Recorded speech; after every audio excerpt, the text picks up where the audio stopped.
السلام عليكم ورحمة الله وبركاته. ይህን ቪዲዮ በአማርኛ የሚያስተላልፈው መልእክት አለ። ሁሉ ሰው ባርታጂ እንድታደርጉልን ነው የሚያሳስበው።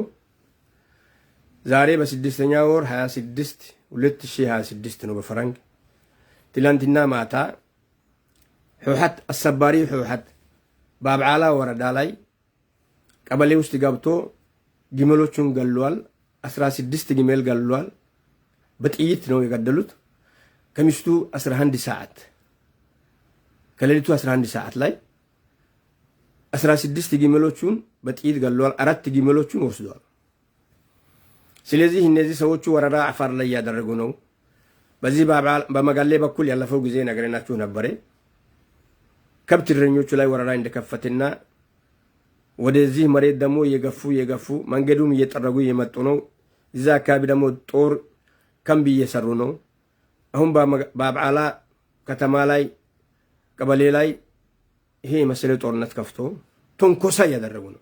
እነዚህ አሰባሪ ሰዎች ቅድሚያው እነሱ በአፋር ህዝብ ላይ ወረራ ላይ መድረግ ነው እቅዳቸውና ፕሮግራማቸው።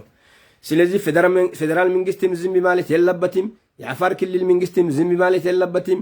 የዓለም ህዝብ ደግሞ ሁሉ እንዲሰማና እንዲያውቁልን እንፈልጋለን። እኛ ላይ የሚደረገው ወረራ ዝም ባንልም የምንችለው ነገር ሁሉ እንመልሳለን። ግን ቅድሚያ ኢትዮጵያ ህዝብ ይወቅልን፣ ዓለም ህዝብ ይስማልን።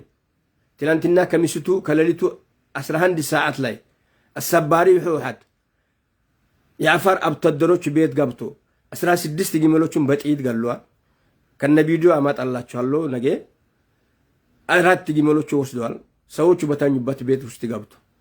ስለዚህ ይሄን አሰባሪ ህወሓት ትግራይ ህዝብም አይወክሉም። አሰባሪ ሲፍታ ናቸው። ስለዚህ ሁሉም ኢትዮጵያ ህዝብ ድምጽ እንድትሆኑልን የምንፈልጉ ያለፈው ጊዜ ለመጋሌ አካባቢ ላይ የተፈጠረው ችግር ድምጽ እንደሆናችሁት ሁሉ በዛሬ ቀን በተፈጠረብን ወረራ በተፈጸመልን ወረራ ድምጽ ሁኑልን። ሁሉም ኢትዮጵያዊ ይሄን አሳስባለሁ እና እኛ እጅ አንሰጥም። የነሱ አስከራ ይሁን ማዕፋር አንድ ሰው እስካለ ድረስ እነሱ እኛን አስከር ለማድረግ እኛን መንገድ መሪ ለማድረግ ነው የሚፈልጉት። ተቀባይነት የለም። አንድ አፋር እስካለ ድረስ ደግሞ የኛ መሬት ማንም አይወስድም፣ እንሞታለን እንጂ። ስለዚህ መንገድ መሪ የሆኑ ሰዎችም ሆኖ ሌላም ሆነ ሁሉ አፋር ወደ አፋር መሬት አንድ እግር ወደዛ ማስገባት ቀይ መስመር ነው፣ እንድታውቁ ነው። ከበፊቱም ታውቃላችሁ ምን እንደተፈጠረባችሁ። ስለዚህ ፌደራል መንግስት አስቸኳይ መፍትሄ እንዲፈልግ ነው። የክልል መንግስትም አስቸኳይ መፍትሄ እንዲፈልግ ነው። ኢትዮጵያ ህዝብም እንዲሰማልን የምንፈልገው ይሄ ወረራ የሚደረግብን ወረራ። ይህን ቪዲዮ ወንድሞቻችን ሁሉ የሰማ ሰው ሁሉ ኢትዮጵያዊ የሆነ ሰው ሁሉ ባርታጄ እንድታደርጉልኝ ያሳስባለሁ።